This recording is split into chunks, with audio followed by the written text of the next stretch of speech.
Hey everyone, and welcome to this explainer. I am so incredibly thrilled you're tuning in today because, well, we are looking at the dramatic conclusion of one of history's most famous families. We're talking about the end of a massive 118-year dynasty that totally rewired a nation.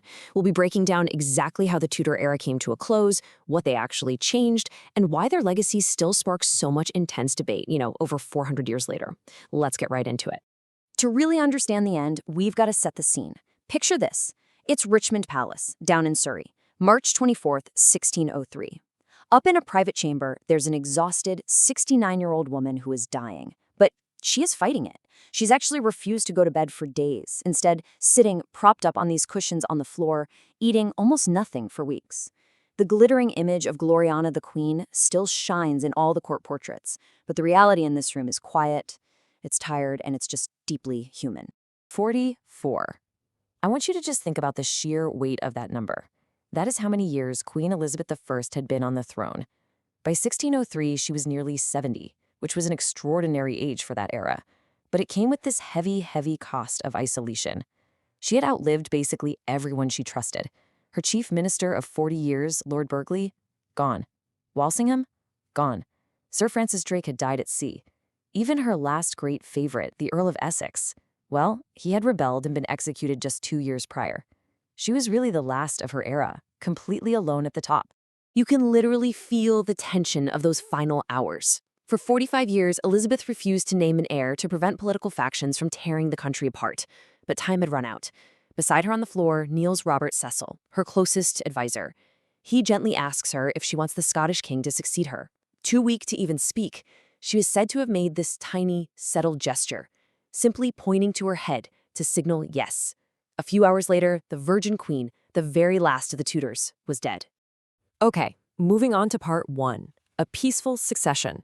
So, with the Queen gone, a 118-year dynasty, one that started on a bloody battlefield back in 1485, was just over. The immediate fear was total chaos, civil war, maybe even an invasion. But instead, within hours of her death, Robert Cecil dispatched a messenger who rode an incredible 400 miles north to Edinburgh in just 3 days. That was absolutely record-breaking speed at the time. The message was for James VI of Scotland. He was 36, highly intelligent, a Protestant, married with kids, and crucially, he had Tudor blood.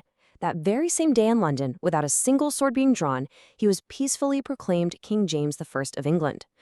So the absolutely crucial takeaway here is this new arrangement, the union of the crowns.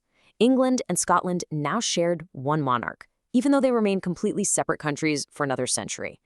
But here is the massive historical irony. James was the son of Mary, Queen of Scots. Let that sink in. That means the English throne passed cleanly and peacefully to the son of the very cousin Elizabeth had ordered beheaded 16 years earlier. Wild, right? Right. Let's dive into part 2, what the Tudors changed. You can basically take a century of sweeping changes and organize it into 5 clear pillars. First up, religion. They shifted the nation from fully Catholic to moderately Protestant. Second, the monarchy. They built a highly centralized professional government, while kind of inadvertently making Parliament more essential than ever. Third, global reach. They birthed the Royal Navy and the very first overseas colonial ambitions. Fourth, culture. This is the era that gave us Shakespeare, Marlowe, the English Bible, and modern English itself. And fifth, gender. Mary and Elizabeth were England's first ruling queens, proving once and for all that female monarchs could hold absolute power.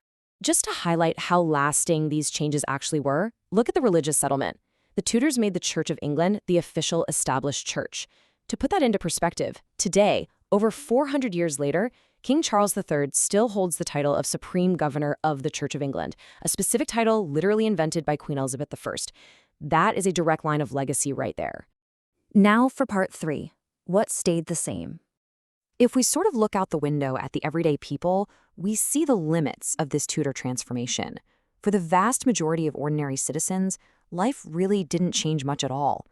Most folks still lived out in the rural countryside, struggling with widespread poverty and high inflation.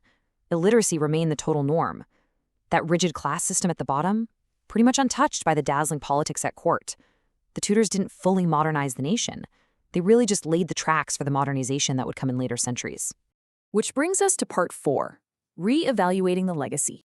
For centuries, the traditional story we were told was this triumphant golden age. It was all about a confident, seafaring nation, the sheer genius of Shakespeare, the heroism of Sir Francis Drake, and the absolute glory of Elizabeth. But modern history classrooms ask students to look at a broader, much more critical perspective. They examine the harsh treatment of the poor, the persecution of Catholics, the witch hangings, and the harsh reality that the very beginnings of the empire and the transatlantic slave trade started right here under Tudor rule. Here is the key takeaway. Both of these stories are absolutely real. We don't have to pick one over the other. The Tudors weren't perfect saints, but they weren't absolute monsters either. They were highly complex human beings making near impossible decisions under enormous pressure just to keep their dynasty alive. Their choices birthed modern Britain, its language, its religion, its global reach, but those exact same choices also planted the seeds for some of the darker, troubling consequences in the centuries that followed. Okay, on to part 5, surprising Tudor truths. I love this section. So we've spent this entire explainer talking about the Tudor dynasty and the Tudor era. But I'm so excited to share this with you because it kind of flips the script. Did they actually call themselves Tudors? No way. The answer is no. The 5 monarchs we call the Tudors would have found that label completely weird. They called themselves the House of Lancaster or just simply the royal family. In fact, Elizabeth would have been deeply offended to be called a Tudor because it was a glaring reminder of her family's somewhat middling Welsh origins rather than her royal blood. The whole Tudor brand, Tudor architecture, the Tudor period, was actually invented by historians in the 19th century just to help distinguish them from the Stuart dynasty that came next. Isn't that wild? Which brings us to one last historical puzzle. Think back to that intense, deadly rivalry between Queen Elizabeth and Mary, Queen of Scots. When you trace the family tree all the way down to today's modern monarchy, who is King Charles III actually descended from? Let's break this down step by step. Step 1. Every single monarch since 1603 descends from the very first Tudor, Henry VII, through his daughter Margaret. Step 2. Every monarch since 1603 also descends from the Stuart, Mary Queen of Scots, through her son James I. Step 3. This means modern monarchs carry both bloodlines simultaneously.